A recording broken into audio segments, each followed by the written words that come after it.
Good morning, everybody. I'm Larry Weishuhn. If you enjoy real-world hunting and fishing talk, you're really going to enjoy listening to my good friend, Luke Clayton, and his guest for the next hour. This is David Fox, and welcome to Outdoors with Luke Clayton and Friends. Luke has been a recognized outdoors writer for the past 3 decades and writes for a host of outdoor publications.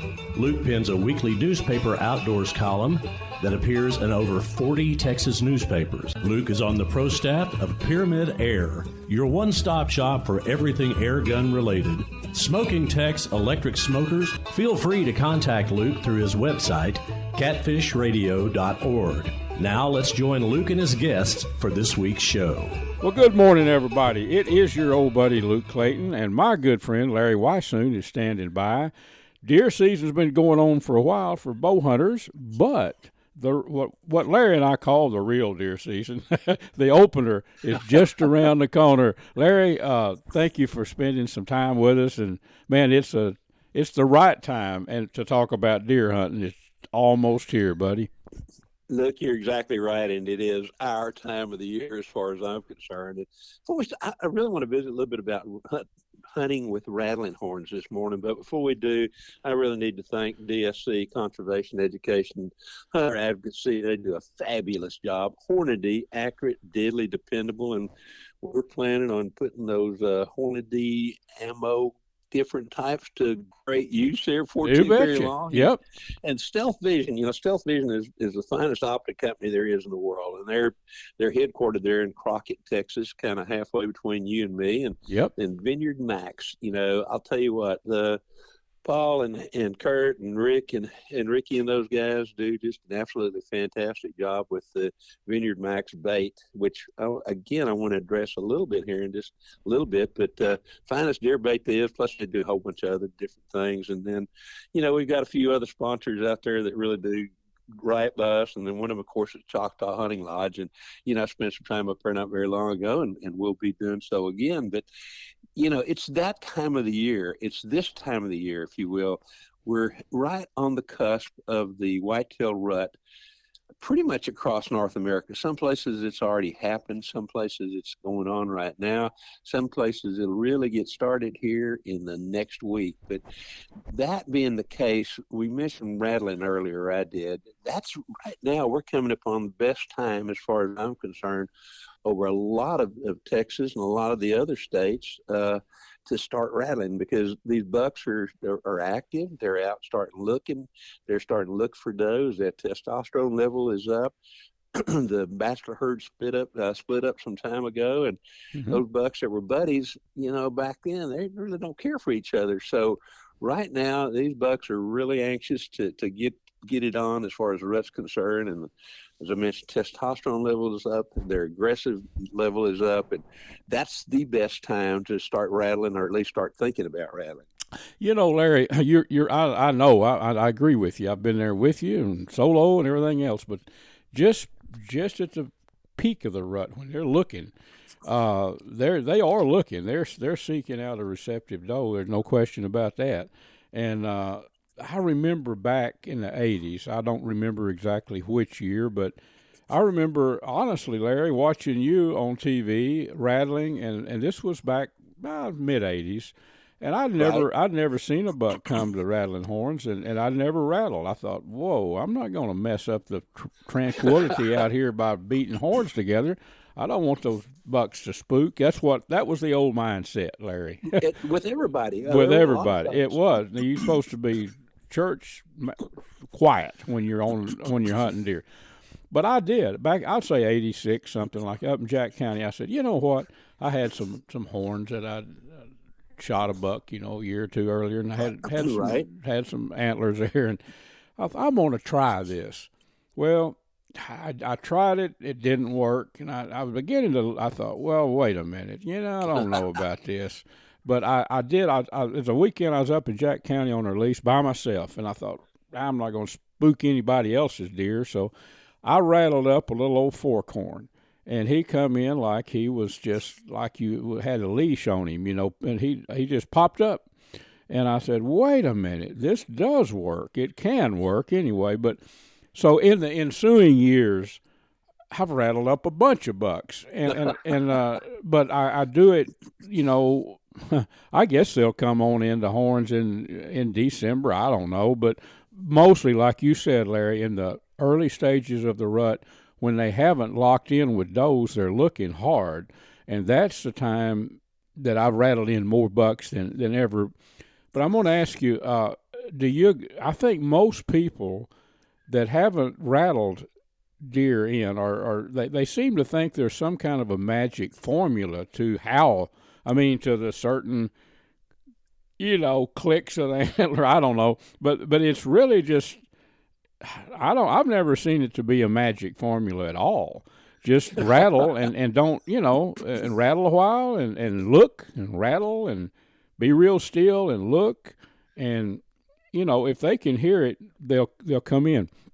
One thing that I remember about our hunts together was with the late Stephen Ray, Rattling Forks. Oh, yes. Out down in far west Texas, we used to hunt with Stephen and had great. He was a super nice fellow, yes, and a heck of a hunter too. Stephen was, but he invented the Rattling Forks, big heavy forks, and his whole premise was if they can't hear it, they won't come. And those Rattling Forks would put out a sound that he did some checks, of decibels and all that kind of technical stuff. Yes, but those things would, boy, I've still got mine. You beat those Rattling Forks together. They go a long way, and so they got to hear it. You got to be where the bucks can hear you. That's a fact, right? If they don't hear you, as Stephen said, they won't come, right? He's exactly right. And basically, when it comes to rattling, I've been able to rattle up bucks from the very first sign where I see any number of active scrapes being made. And early in the fall, as they're coming out of the stage to where they've been bastard up, they'll spar. So they'll kind of put their heads together and they'll kind of make a little noise and pull apart and look around. And so what I tried to do, and then as you get a little bit closer into the rut, all of a sudden those bucks get really serious. It's not a ritual thing. It's a I want to kill you kind of thing. Mm-hmm. And why they respond, other bucks respond, nobody really knows for sure. But you're right, they have to be able to hear you. And so to me, I like big antlers that make a lot of noise, that can be real loud, whether I'm using the Rattling Forks or I've got a set of what was a 10-point that I cut the brow tines off that Tim Schmidt gave to me back in, oh my gosh, in the early 1980s. I used the same set of antlers I have rattled up. I've lost count. I can't even remember close to the number of bucks of it, but it would scare people if I told them, probably if I knew the truth. And and as a rut gets a little bit stronger, then I get a little bit stronger, try to make a little bit more noise and all these kind of things. So where the key to rattling is to finding that buck, or one or more bucks that are in that mood. And the more bucks that you have, the better the chances are that you're going to find one that, is coming in. Well, a lot of times you get one buck coming in, next thing you know, another buck is following him kind of thing. So as far as rattling is concerned, there is no real magic thing. What I try to do is kind of what's going on in the wild, is how those bucks are acting at the time. But then I'll try something, and I'll be throwing a lot of vocalizations. I'll rattle for a little while, stop.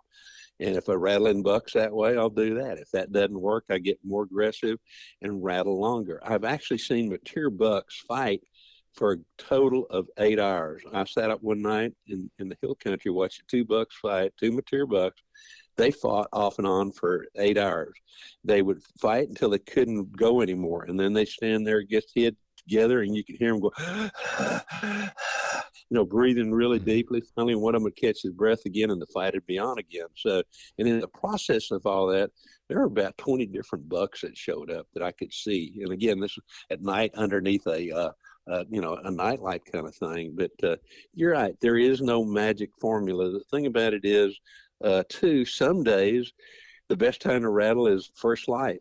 Some days the best time to rattle is at 10 o'clock. Sometimes it's at midday. Sometimes it's 2. Sometimes it's 4. Sometimes it's right at dark. And the rest of they'll come to horns really strong, maybe for an hour or so that day. But if you're sitting in a stand, and I love to hunt all day long. A lot of time I'm just sitting on the ground somewhere.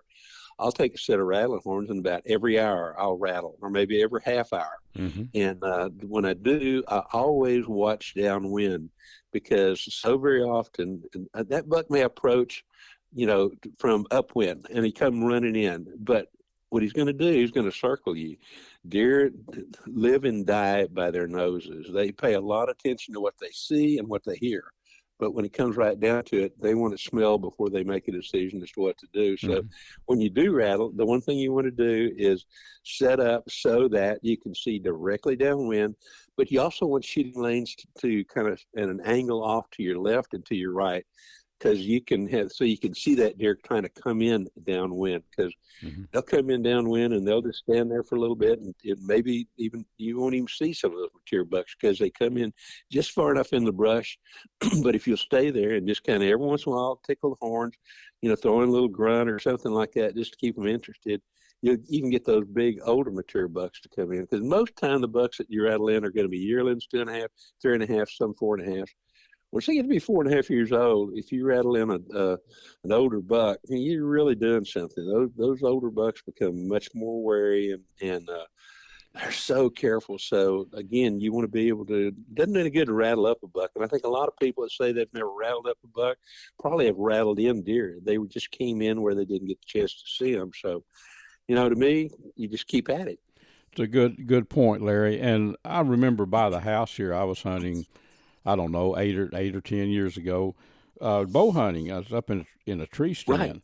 And I've told you this story before. And I had some rattling horns with me, and it was late October during bow season, and I was just not really hammering those horns hard together, but just tinkling them, clicking them around here and there. And my point is, you never know when that buck's going to be there, because here's what happened. I'm just about every few minutes, I just kind of tinkle those horns, just click them together. I looked down, and it was a legal buck, probably a 2.5-year-old, probably about a 13, 14-inch inside spread, but a young buck standing directly underneath me. I never saw him coming, and I've had that happen so many times. You don't always see that big rack coming through the woods or through the brush. I mean, they can just. I guess their mindset. I don't know if they're thinking about this or what, but they, instead of just charging right in, they probably want to ease in there and look and see who they're going to be approaching. It might be. I mean, it might be like a young kid heading into a professional boxer when he might want to see who he's going to be dealing with. I don't know. That's just my thoughts, Larry. Well, you're right. The other thing I want to remind people of, you can rattle out of a tree too. You can rattle out of a deer blind, just stick your horns out the window and rattle.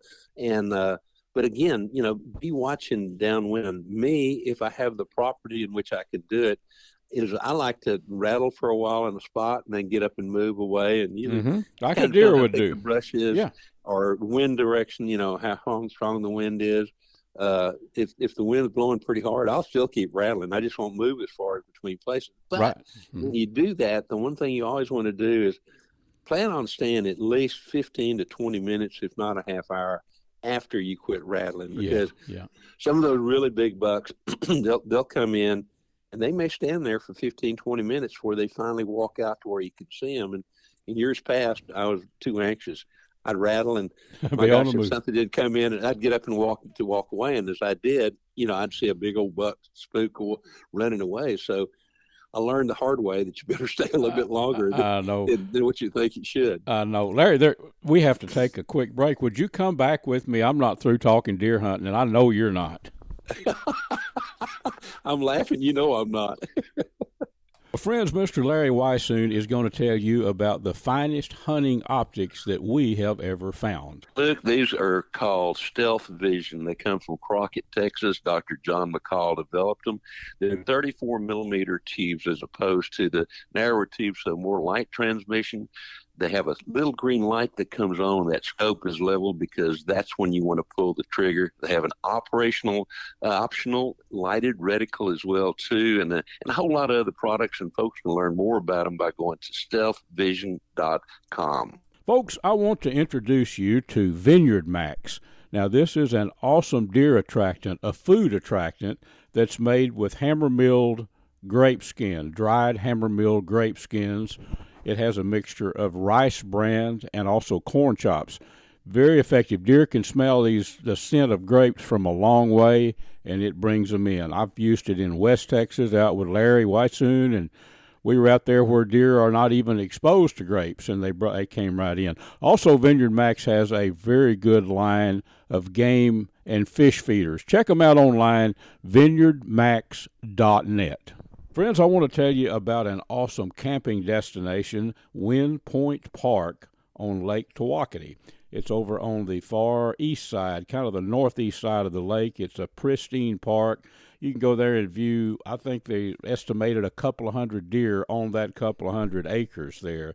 Cabins, beautiful RV park, fishing piers, docks. It's got everything you'd want in an outdoor destination. Check them out online at windpointparktx.com.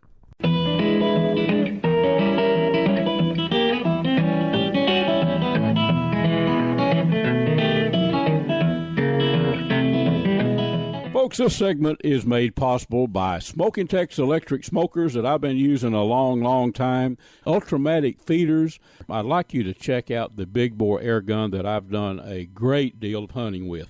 It's the Seneca Dragon Claw, 50 caliber, pressures up to 3,000 psi, and it looks like a conventional rifle. Wooden stock. I think you'll like the appearance, and I know you'll like the performance. It shoots not only bullets, but also air bolts as well, tipped with a broadhead. Check it out. It's the Seneca Dragon Claw. Well, friends, thanks for staying with me. Mr. Whitetail, my buddy Larry, is standing by. We were just not through talking about deer hunting, were we, Larry? It could be July probably. I know. I want to mention, before I forget, folks, mark your calendar. If you're anywhere in the Dallas area, North Texas, I don't care. You might be in Houston. Come up on November the 8th. November the 8th. And Larry and I are going to be in Seagoville, Texas. It's a pawn shop, buddies of mine. It's a big old pawn shop called Dash for Cash on Hall Street in Seagoville, Texas. You can't miss it. Right on Highway 175.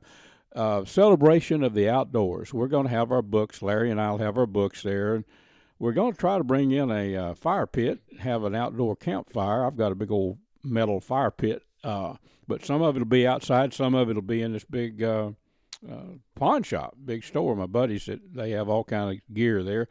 But we're going to have free barbecue, Larry, and several hunting and fishing guides. Friends are going to show up. People say, what are we going to do? We're going to talk, have a good time, talk about the outdoors. It'll be from 10 to 3 on November the 8th. And, friends, if you want to know more information about it, I'm on Facebook, and Larry is too, but I've got it posted all over Facebook. Always email me, and I'll promise to get back with you if you want more details. Catfishradio.org. My email address is there, or if you want to it's my name, Luke Clayton, 1950 at Gmail. Send me an email if you'd like some more details or, want to know more about it. Now, Larry, we're going to be there. We're going to have some fun, aren't we? We really are. I want you to tell them those hours again, and we specifically set it up to where we're there during the middle part of the day. We know November 8th is one of the first Saturdays of the whitetail season in Texas, but a lot of folks come out of the woods, about 9, 10 o'clock, go get a bite to eat, and then go back, right afterwards. So this is a great opportunity. Bring your friends. You're hunting camp up there anywhere within reasonable driving distance. Come on by and, tell us what you're seeing. Tell us what you got. And even if you got deer on the back of the pickup, I don't think too many people would complain, at least not that we're going to be with out there. And all that said, it's from 10 to when? 10 to 3, yeah. 10 I might stick around a little bit till 4, but that's the hours. And Seagoville is out on Highway 175. I live about 6 miles from there, but it's out on 175 southeast of Dallas, going toward Kaufman, going that direction, just off of Highway 635. You come out about 5 miles and on Highway 175. But you can Google, or check out Dash for Cash Pawn Shop, Seagoville, Texas. Larry, we talked a lot about rattling. Now, so I bet our friends might enjoy hearing what we're planning on doing. As far, of course, I've already been doing some bow hunting. I'm going to be up in Grayson County a little bit hunting up there with a bow. But the opener of the general season, you and I are going to be, and with Jeff Rice, up with Don Gresham up there in not far from Bowie in Montague County. And we've got some Vineyard Max feeders that's been going up there for several months. Looking forward to that. Don's got a nice camp house we're going to get to stay in, and we'll have us a good meal that'll be the opener. And that's going to be, I'm really looking forward to that, I'll tell you. Luke, I am too. He's got a fabulous piece of property up there that he's managed really well for the last several years. And, thankfully, he's got some good neighbors as well, too, that are on pretty much the same thing. You mentioned you're about 7 miles or whatever it is from where we're going to be on the 8th. I live a little bit farther south than you do, so my drive's a little bit longer. But you mentioned where we're going to be opening weekend. Well, as soon as I leave there, I'm headed to Kaufman County. Those bucks ought to be coming to horns like crazy that first week in November. In the past, I know they have. I got tickled last year. I was hunting with David and Edgar Cotton, and we had Rick Lambert. He's got a daughter that sings occasionally, kind of thing. Mm-hmm. So had a dear friend of ours, but had Rick out, and Rick and David at that point had never really seen bucks rattled in. So I put them in, and it was prime time. I put them in a side-by-side, if you will, or ATV, and I said, okay, park it here. I'm going to walk over here. I said, I'm going to rattle that buck up, and I said, he's going to walk right between us. So we weren't put about 50 yards away, and I got tickled because I could see they're going, yeah, another one of those Larry stories kind of thing. And I got out there and sat down and knew that the wind was blowing from me toward them. So, again, we had talked in the earlier section about deer always circling downwind. And so I started hitting the horns and grunting, making a little bit of noise. And this really nice 8-point buck, probably about a 3, maybe a 4-year-old buck. He comes running in, never even acts like he sees them, walks within about 6 or 7 yards of where I've got them in the ATV to get downwind to me. And I had them directly downwind. So this deer walks right in between us, in full view of them standing there, and he's looking at wind, and finally, he loses interest, and I rattled up another one that came in from another way. But it's that first week. I know it's going to be a little bit early up there in where we're going to be up close to Nakona. That rut there, generally bucks there really come into horn usually that week of Thanksgiving or the week before Thanksgiving. But Northeast Texas, if you can really ought to be starting to rattle in that last week of October if you're hunting with a crossbow or a bow or even on a managed land permit thing. But again, we talked earlier about fish. Well, I've rattled and I have never rattled up anything. As I mentioned, so very often those bucks come in where you don't see them, and you'll move or they'll smell you, and they won't come all the way in. But if you haven't rattled up a buck, don't give up. Keep rattling. Try different things. Rattle a short period of time. Rattle a long period of time. Take that antler and rub the brush. Throw in a few grunts, kind of thing, and those kind of things. And I know people will do well. And I know that as soon as we finish up in Nakona, that you're going to be there with me too, at least for a day or two on the cotton property. And man, I can't wait to get up there. To me, there's nothing more exciting than to be out there and hit those horns together. And here comes his buck running in or slipping in, and he's drooling, and his eyes are bugged, his hair standing on end because he wants to look bigger and meaner than anything else that's there. There's just something so truly special about rattling in a buck. And once somebody does, I can tell you, generally they're hooked for life. That's true, Larry. It'll get in your blood, literally. Well, we appreciate you coming back. We're about out of time, but for our deer hunting talk part of the show. But and then you and I are going to be. We don't have the exact date nailed down yet, but we're going to get to go back up to the Choctaw Hunting Lodge for a deer hunt. That's up in southeast Oklahoma, friends, and it's an awesome, awesome destination owned by the Choctaw Nation. 44,000 acres in all up there, contiguous, all of them, all that land connected. Mountain and valleys up there, and some of the finest people, and just a great place to hunt. We're going to lock in those dates pretty soon, though, aren't we, Larry? Absolutely. I'll tell you what, that is one of my favorite places on earth. And thanks to you, I got introduced to that group, a few years ago. And I know you just recently had the Cottons on talking about their bear hunt up there, and what an exciting adventure that was for them and everybody else involved. I was in the hospital at the time, but I was getting almost hourly reports from Jeff. I know it. Who was filming, and so I did I did a public radio show with David Cotton, but we're going to try to get. He's hard to catch sometimes, but I'm going to try to get him on the rest of this show and let him talk a little bit more. Larry, look forward to being with you, especially. Well, for the hunting for sure, but November the 8th, folks, remember, Larry's going to be there. I'll be there, and several fishing and hunting guides in Seagoville, Texas, at the Dash for Cash Pawn Shop on November the 8th. Larry, I'll see you real soon, buddy. Yes, you will. I want to tell you about a one-stop shop for everything related to game feeders and fish feeders, Ultramatic feeders. I've been using components and feeders from Ultramatic feeders for 20-something years, I guess. They have the remote, which you can remotely activate your feeder with, the timer, which is the most simple timer that I've ever found on a game feeder. And then the eliminator. Check these out. They are worked on centrifugal force, and they seal off the corn supply so coons and squirrels can't get to the corn. Check them out. Ultramatic feeders, you could go online to ultramaticfeeders.com. Folks, let's talk a little outdoor cooking. Let me tell you about an electric smoker that I've been using for 15 years, I guess. Smoking Tex electric smokers.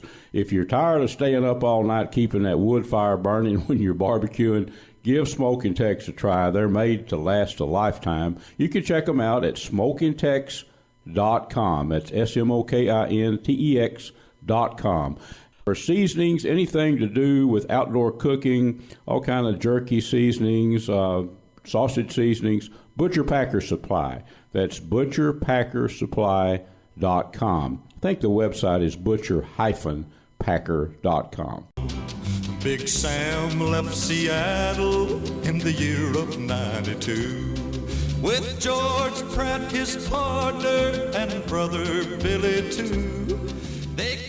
Friends, this segment is made possible by Platinum Cadillac and Chevrolet in Terrell, Texas. Stop by and visit with my buddy Mr. Justin Rudd and his team of experts and let them put you in a new Chevy pickup or a Cadillac or whatever you might be in the market for.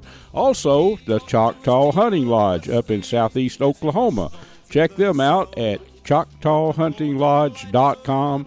Also made possible by Pyramid Air, your one-stop shop for everything airgun related.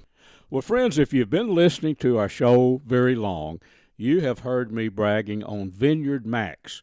It's a grape skin-based deer attractant. I've used it in West Texas. Larry Weishuhn and I have used it out there. I've used it in East Texas. Deer, I've learned this. I've used it in Oklahoma. Deer love the smell of grapes. Well, Mr. Paul Moore is the guy that figured all this stuff out. VineyardMax.net. VineyardMax.net is the name of the company.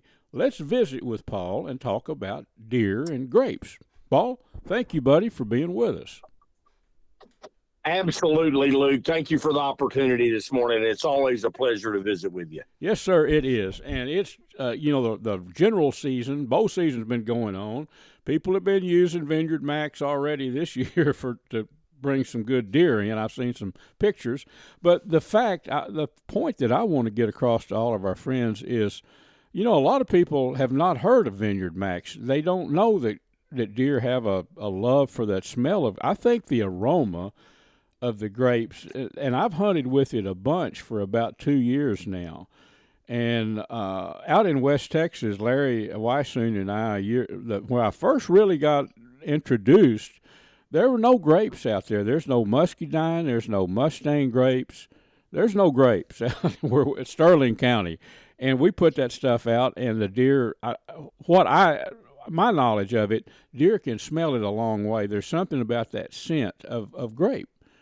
But you mix, you guys mix corn chops and rice bran in with the Vineyard Max, and I don't know why it works, other than the fact that the deer love the smell of grapes, Paul. And you kind of discovered that in a way by accident, didn't you?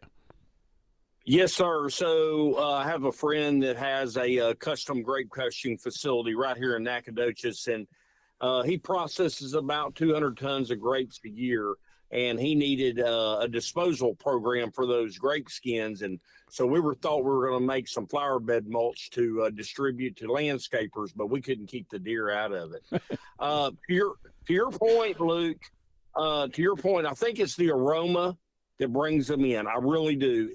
So we use two different types of grapes. We use the red grapes, and those have been fermented, and they really have a really good aroma to them. The whites have not been fermented when we get them, so they have a lot of sugar residual. So I really believe that it's the reds that really bring them in. It's that aroma, but I think that sweetness of Vineyard Max keeps them coming back for more as well.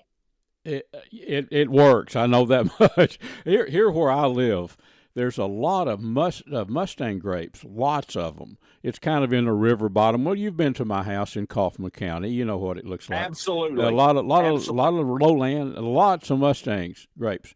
Not too many muscadines. Now, where I was raised in East Texas, really northeast Texas, Red River County, we had a lot of muscadines, as you do down in your country. But I've noticed when those Mustang grapes start hitting the ground, the deer, I know they can smell those Mustang grapes from a ways, I guess, because they don't stay on the ground long. Kind of like persimmons in the fall, you know. Yes. It seems like everything eats them. It's fruit, but so yeah, that to me it was a stroke of good fortune. The fact that you hammer mill these grape skins, folks. I know a good bit about it because I've been friends with Paul for a couple of years now, and I've used these things, but they're dried in the summer, and then they're hammer milled. And when you get a package of Vineyard Max to spread on the ground, it's in little pieces, isn't it? Yes, it's in little pieces. We hammer mill it. We dry it first, and then we hammer mill it and mix it. The one thing that the folks out there need to know about Vineyard Max is the way we process it. Everything is 100% natural. There's no additives in this product that's not natural. And with that said, we have figured out a way through our processing to get this product where it's got a 12-month shelf life. So when you buy a bag of Vineyard Max, you don't have to put it out tomorrow. You don't have to put it out the next week. You got about 12 months to get that product out. And that's really, really nice to be able to have that kind of shelf life and not worry about molding and that sort of thing as well. It is, Paul. And the way I use it, I know you can put it in with your corn feeder, and when you're first, I don't really see an advantage that I can see once the deer are coming to a corn feeder. They're going to come and hit that corn. But when you're setting one up, mix it in there, they're going to smell it. That's what I'm back to the scent. They're going to smell that corn and the Vineyard Max. Now, granted, you couldn't fill a 55-gallon drum with Vineyard Max. You could, but that'd be quite costly. But you can mix it in there. That's what I'm getting at. But what I do, Paul, is I put a bag of Vineyard Max will fit. You could carry it by hand to where your hunting area is, but I stick it in my pack. And when I get there, I'll make one pile. And I have to do this because that's the way you told me a couple of years ago. And just pile it up there. And I'll swear there's no other way. Those deer don't know it's there until they start showing up in the area. They smell it, and they will come to it. We shot does out in West Texas. I've talked about it a lot. Larry and I and Jeff Rice was with us. And no grapes out there, but the bucks were dominating those corn feeding areas. They would run the does off. The breeding season was done late. It was in February, actually. And we baited areas with that. we wouldn't have killed the does if they didn't smell that and come in. So that's the point I want to make. Folks that want to get put a deer in a certain spot, you know, even I've done this too, Paul, around a corn feeder. Now, if you're from Texas, you probably have some corn feeders, game feeders on your land.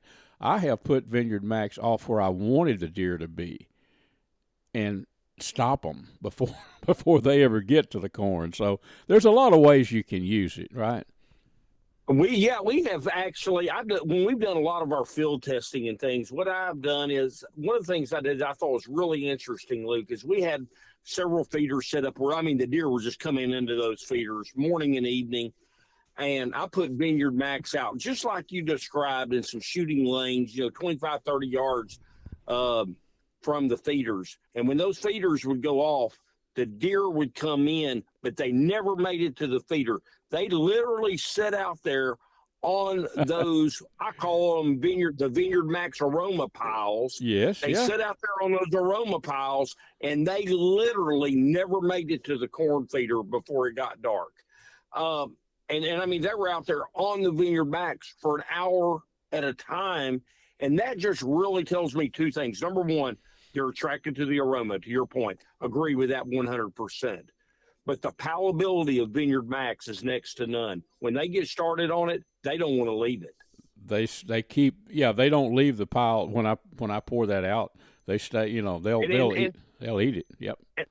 Yes, and where that is really valuable to me, and when I'm thinking about it, is when you're hunting in an area and you don't have a lot of time to make a decision whether or not to harvest that deer or not, and you've got them on Vineyard Max. We got the 13-inch rule now in a lot of the state of Texas. We need time to evaluate the horns on that deer, the antlers, to make sure that we got a legal deer. We're also wanting to make sure that we're not shooting young deer, young bucks. And so Vineyard Max allows you the opportunity when they come to that aroma pile to stay on it long enough for you to do a full evaluation of that animal before harvest. And that's a big deal. It's a very big deal. Paul, we're about out of time for this segment. Our show has 4 segments.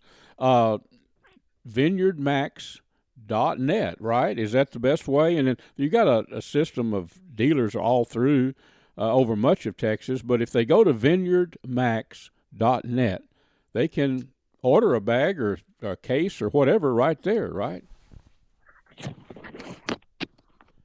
Is that right, Paul? Yes, 100%. They can go right online, look at our dealer locator, and then order right there online as well. Folks, Paul is at the gate of his property, and we're doing this remote, so there's no editors involved. Paul, I lost you for a minute. I was afraid I was going to lose you for the whole segment. But thanks a lot for being with us, and do remember, folks, VineyardMax.net. You can check them out right there online, and you can order you some. For about the past decade, I've been hunting editor for Airgun Hobbyist magazine. I think the only magazine devoted strictly to airgun shooting and hunting in the country. Well, in that length of time, I've learned quite a bit about big bore air guns and smaller calibers too. A spot to go to that if you're interested in air guns, you need to know about Pyramid Air. The website is PYRAMYD, pyramidair.com. They have anything and everything you need, from the guns themselves, the big bores or the smaller calibers, to the accessories. Just remember pyramidair.com, and there's a number when you get on the website if you need to call and talk to somebody. Give them a buzz, and they can fill you in on little details that you might need to know about shooting or hunting with big bore air guns. The snowflakes fall as winter comes, and time just seems to fly. Friends, this segment is brought to us by CVA muzzleloaders. In my opinion, the very best muzzleloaders in the world, the ones that I shoot. You can check them out online, cva.com. Kubi's Wild Game Processing and Kubi's Restaurant in Dallas, and Vineyard Max, maker of some awesome deer attractant and some very fine game feeders and fish feeders, located down in Nacogdoches, Texas. Check them out at vineyardmax.net. Well, friends, our next guest is somebody that recently killed a bear. in southeast Oklahoma with his dad. Actually, David Cotton and his father, Edgar Cotton, was hunting actually about 2 weeks ago now up on the Choctaw Hunting Lodge, and they both killed bear within like 15 minutes of each other. Let's get David to kind of tell the tale. I think it'd be fun. David, thanks for being with us here on Catfish Radio, buddy. Well, good morning, Luke. It's a pleasure for you to always call and want to talk to me about whatever we're doing, hunting or fishing or whatever. But yeah, we, first, Luke, I have to thank you for turning me and Dad onto that place. It's just that Choctaw Hunting Lodge is amazing, amazing place. From the time you step out of the car till the time you step back in it to go home, it's just from the food to the hunting to the lodge to the people, the guides. It's just an unbelievable place. But when we rolled up that morning, Dusty met us. He's the manager of the place there, and he met us there. They've got a big carport that overhangs coming off the lodge, and man, he was out eager. And he says, "Guys, let me show you what we got going." And he started showing us pictures of bears that are coming in. They're on trail cams, and he said, "Guys, I don't know what y'all are gonna think about this, but," he said, "I've got two to four good bears coming into a bait," and he said, "I'm thinking that if I put you and your dad in the same stand," he said, "I know that's not the way y'all are usually hunting, but," he said, "if I put both y'all in the same stand, I think we may have a good chance of y'all both killing a bear out of the same stand at the same time." And I'm like, "Hey, Dusty, whatever you want to do." So yeah, we got in that opening morning, and he got us in there and got us in early in the stand, and we're sitting there, and Luke, it was funny, we've been sitting there maybe 15 or 20 minutes, and my phone starts vibrating. And I'm thinking, what? It's too early in the morning for somebody other than Luke to be calling me. Yeah. And it just kept vibrating. I said, well, somebody's trying to get a hold of me. Well, it was Dusty. He was back at the lodge, and because it was dark, we couldn't see the bears, but he was seeing the bears already on the bait site on his trail cam. Yeah. And he's texted me, "David, there's a bear out in front of the bait." Then 2 minutes later, he texts, "David, there's another bear out in front of the bait." Of course, I'm texting Dusty back, "Dusty, we can't see him." Well, it did get loud enough to actually start making out between the bears and the bait barrel, but we just couldn't get the reticles on them. I know all about black reticles and black bears. Yep. And it was just difficult to see. But one of them was a really nice bear. The other one was a nice bear, but they got out of there before first light. So we came back to the lodge, had a great lunch, and Dusty said, "David, I got to get y'all back out." And I said, "Well, that'll be all right." He said, "It's going to be a little warm, and it's going to be a little tight quarters, but he said, y'all get y'all back out." And he said, I think you're going to have a good chance." We got in the stand, Luke, about 12:30, and it was like 80, low 80s, 80, 81, 82, but it was pretty warm in that blind. Of course, we had Jeff Rice. That's another thing, Luke. Thank you so much for sending Jeff up, you and Larry's cameraman, to go up and film that. That was yeah. Oh yeah. I need to thank you for that. Well, too. I'll jump in real quick if you don't mind, David. And no. Jeff made a great show out of this, friends. And if you want to watch it, you can actually see what David's telling you. You can see a video. It's called A Sportsman's Life, and it's on YouTube. Not so many people watch it on YouTube, but you can seek out A Sportsman's Life on YouTube. Carbon TV is where a lot of people watch it. So you can watch it on Carbon TV or YouTube, and you can see what David's telling you. So, yeah, Jeff was with you, and he was filming. Y'all got settled in that afternoon. And then, let's pick it up from there, David. That's when it gets exciting. It does. So, yes, we got settled in that afternoon, and, those bears had been coming in the afternoon somewhere around 3, 4 o'clock. And so, we got in there about 12:30, and 2 o'clock comes around, and we're getting pretty tired and pretty warm. 4 o'clock comes and we start getting excited. Well, man, that's when he's been showing up. Yeah. Well, nothing happened. Right. 5 o'clock, nothing happened. 6 o'clock. Well, now the sun's going down. It is getting a little bit cooler, so it's getting a little bit nicer. And Jeff, he was just so positive, guys. Let's just hang in there. Let's just hang in there. So it was probably just a little before 7. Dad was sitting on the left side of the blind. I was sitting on the right side of the blind, and I just happened to turn and look, and I saw something black moving through the woods over to my right.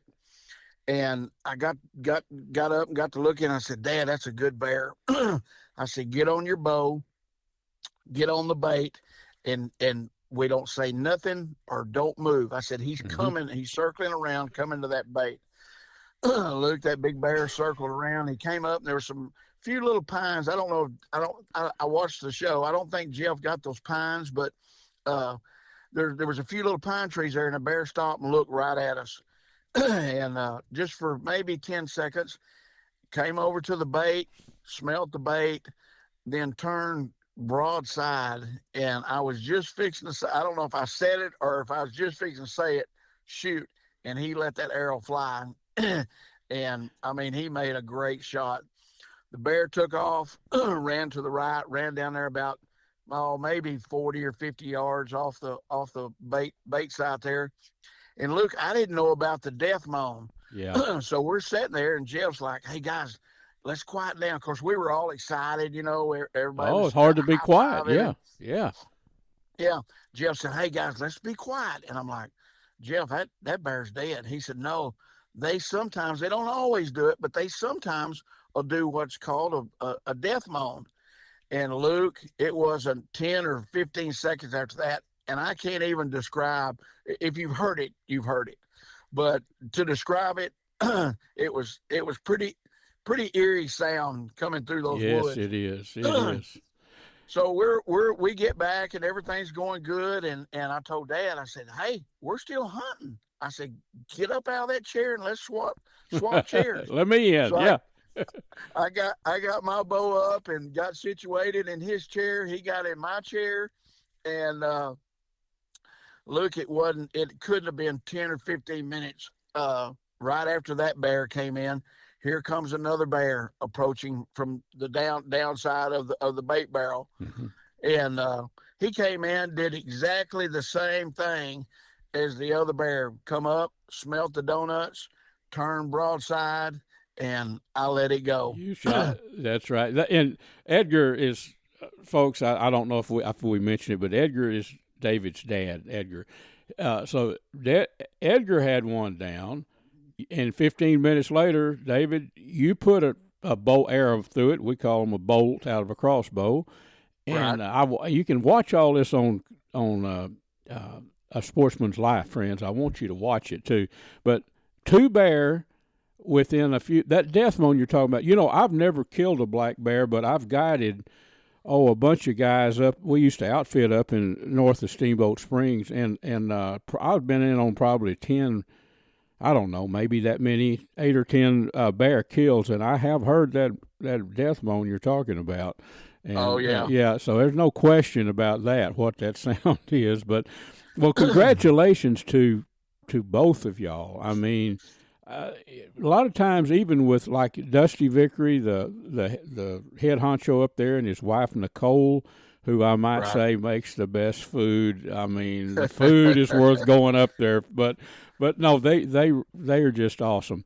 But even when the plan is laid, the bear were coming into bait stations, and it was a good plan. But in the real world of outdoors, even the best laid plans don't always happen, but this one did. And and the good thing about it, you and your dad, excuse me, y'all will always have that video to go back on and watch. And the truth of the matter is, your grandkids and great-grandkids can watch that. That's the cool thing. That's just amazing. Folks, Choctaw Hunting Lodge, I'll throw this in, David. The website is ChoctawHuntingLodge.com, and it's the land is owned by the Choctaw Nation, and it's 44,000 acres, and about half of it is leased out. Under Matt Gamble is the biologist up there, and he does an awesome job. And he and Dusty Vickery, they work close together, managing the wildlife. But about 22,000 acres is what's encompassed in what's called the Choctaw Hunting Lodge, right, David? Right. You know, Luke. I'll tell you a little something that stuck in my mind when we were there. Me and Dad were there bear hunting. There was 5 guys from Pennsylvania, and they were in deer hunting. Mm-hmm. And I got to visit with them, and they were a great bunch of guys to share camp with. But one of the guys was telling me and Dad, he said, we've been coming up here for, I believe he said 7 or 8 years, whenever they first opened. Yeah. And he said, y'all know about the bears. Y'all killed 2 good bears. And they killed, from the time we were there till the time we left, I think they had shot 3 or 4 bucks. But you know what the guy told me? He said, we've been coming since day one, and the hunting is just a bonus. He said the accommodations there, everybody has their own room. You have your own shower. Yeah. And then, of course, Nicole, you talked about that in one of the articles I think you wrote about her cooking that smothered steak, and it's just a top notch. Me and Dad have not been on a lot of things like that, where you go and stay and at a lodge and the meals, but it's just amazing. I'm so thankful for you turning me and Dad onto that and telling us about that and sharing that with us, and loaning us Jeff. It's such a special time for us to have all that on film. Well, I'm sure happy that you found, and Larry, a few years ago I introduced Larry to the folks, and boy, he loves it up there. Larry Weishuhn we're talking about, and within the next few days, next week probably, Larry and I'll be back up there deer hunting. I go up, we try to do it together where I can film Larry and Larry can film me, and have a really big time. But I appreciate you taking the time, David, to share with everybody and tell it. Everybody likes a good hunting story, and man, they can tell it in your voice. You're hot off this hunt. You're still pretty fired up about it. So thank you a whole lot, buddy, for spending time with us. Okay, Luke. Thank you. Folks, that about wraps our show up for this week. I've enjoyed being with you, and I hope you had a good time, too. And, folks, we're also brought to you by the Choctaw Hunting Lodge up in southeast Oklahoma, located about, 45 minutes west of Hugo, Oklahoma, owned by the Choctaw Nation. It's about 45,000 acres of awesome mountain, country, hills, valleys, loaded with game. Lots of eastern turkey, and they do eastern turkey hunts if you're looking for a spot to hunt turkey in the spring.